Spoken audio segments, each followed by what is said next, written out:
Welcome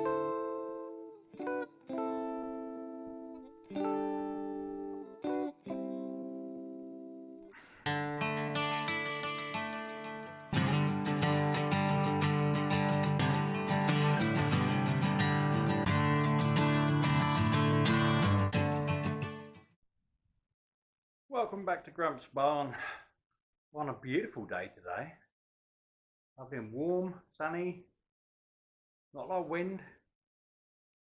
Very unusual for around here. Well, I say warm and sunny, it's 13 degrees at the minute and it feels absolutely lovely. That's how cold it normally gets here. The 13 degrees feels very warm. Right, anyway, today I'm going to be getting on with this clutch.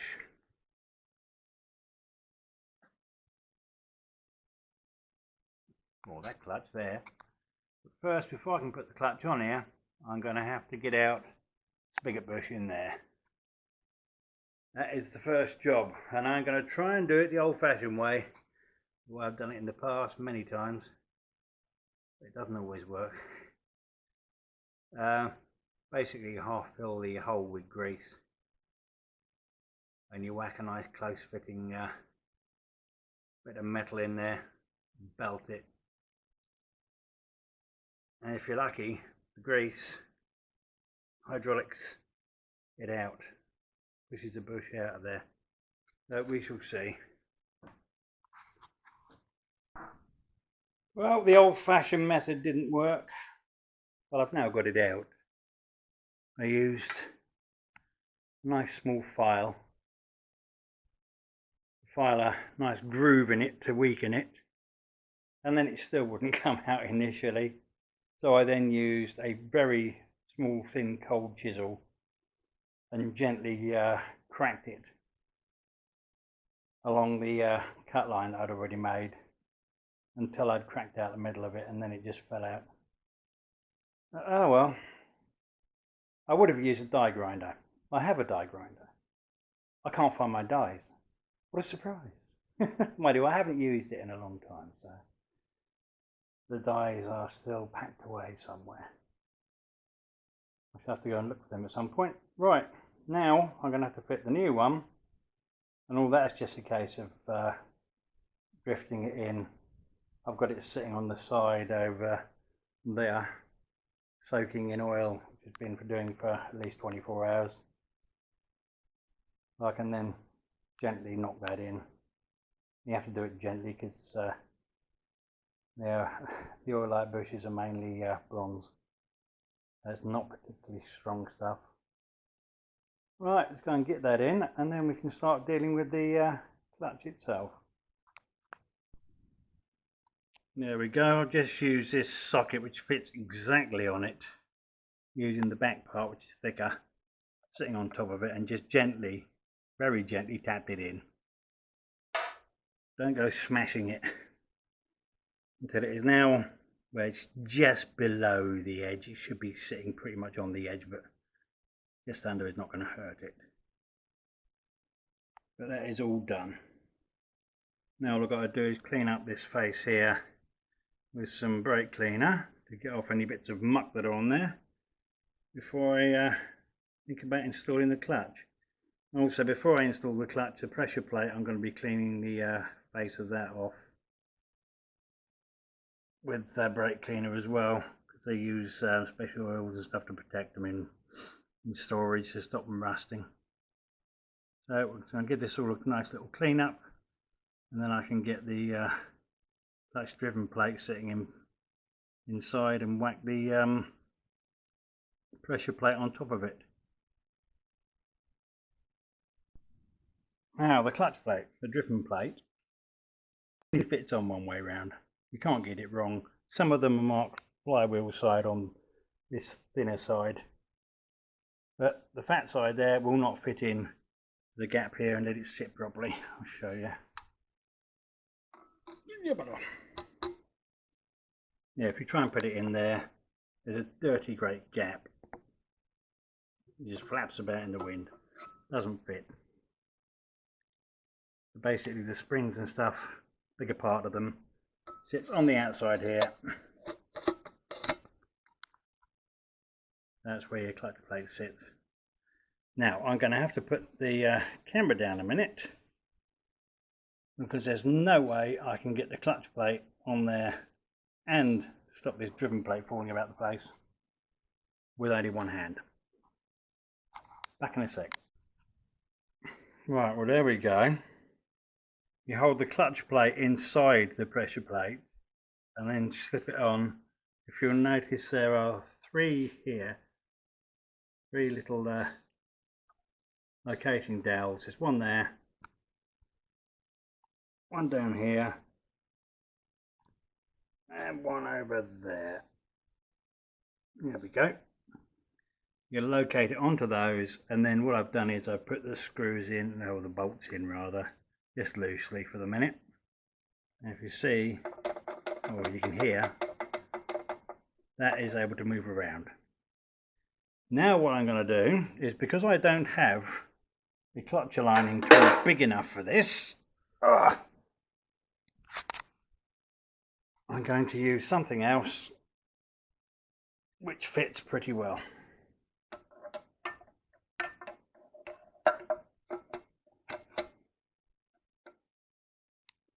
Which is this extension.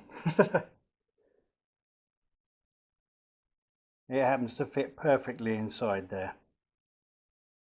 Now, as long as I hold it as centrally as I can, then I can do up these bolts evenly in crisscross fashion, like before. Just squeeze this pressure plate down. Right, back in a minute. There we go, that's all tightened up. Final torque is only 20 foot-pound, but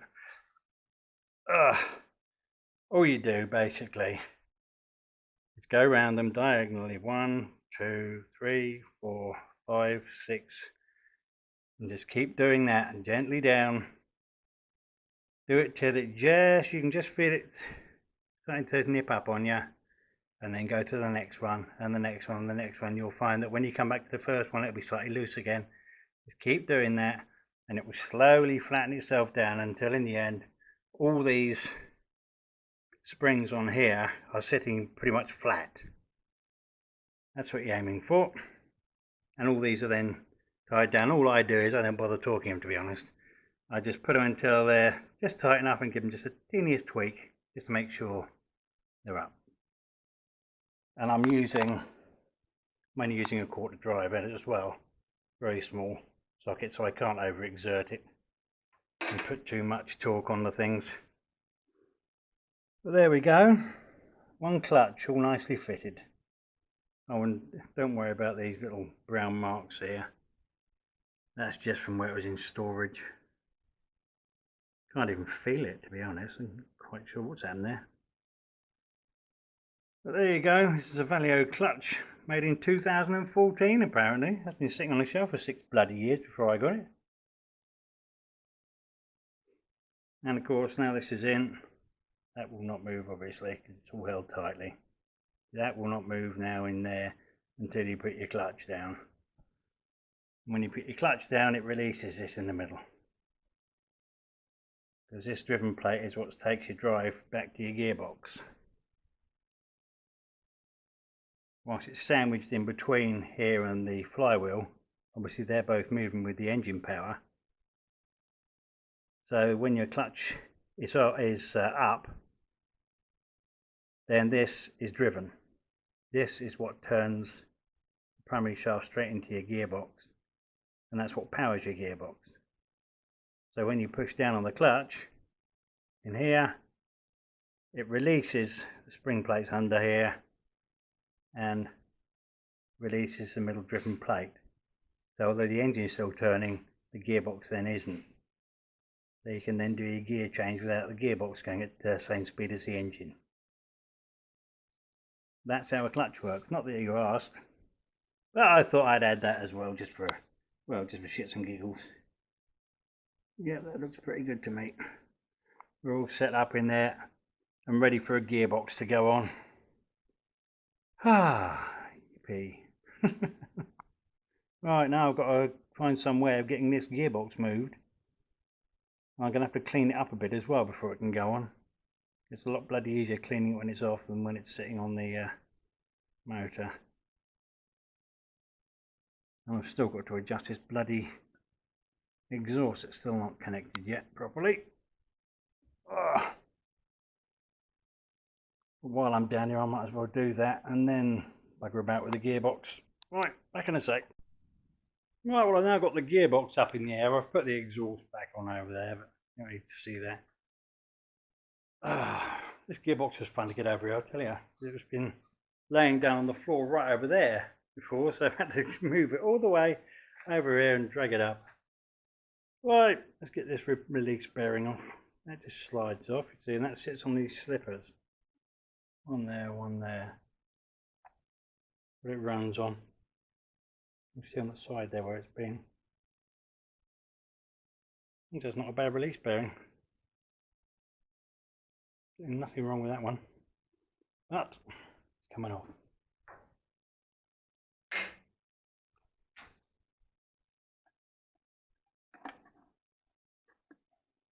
Oh, I'm going to need 2 hands to do this. Back in a minute. Now if you look carefully here, you see there's absolutely no damage or wear in there. In fact, there's still grease in there from when it was put on last. So I should be reusing this clutch arm.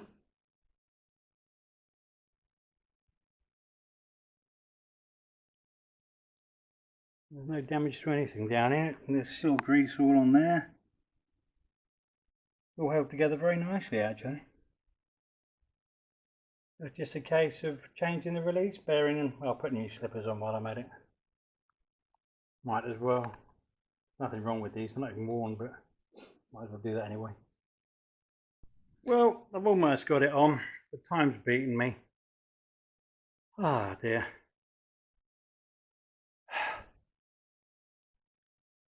What a bugger. Not quite going in, not quite even enough, so I'm going to have to take it out again tomorrow. Bugger about with it a bit and put it back in again until it fits. But for now, there you go. The gearbox is nearly on. Not far off. Ah dear, what a palaver. Hefty old items those.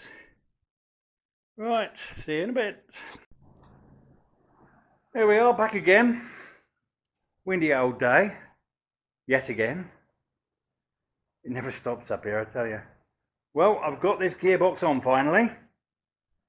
All I needed to do was just release some of these nuts a bit. I put a couple on there just to stop it falling off. I took off a couple. I just left this top one on and just released it right back so the whole thing could waggle about. And obviously put it in gear. Turned the old shafts a bit. Waggled it a bit more and it went click and went in. Not fully, because it's at a funny angle for that, but it went in almost fully, but about ½ an inch left to go. I just gently tightened up the nut on the top and it pulled in, and just slowly put the other ones on around to pull her in nice and tight. So we're all done now. All I've got to do is lift it up and get the rubbers back in place so it's then sitting on the chassis properly. That's the next job. And I've also got to find some nuts for those because I thought I'd left them on there and I haven't. Never mind, I'll put new nylocks on anyway. Then I won't have to bother about them falling off. There we go. All down in place, bolted up now. Ah man. Still needs a bit more of a clean up, but I'll get on with that at my leisure.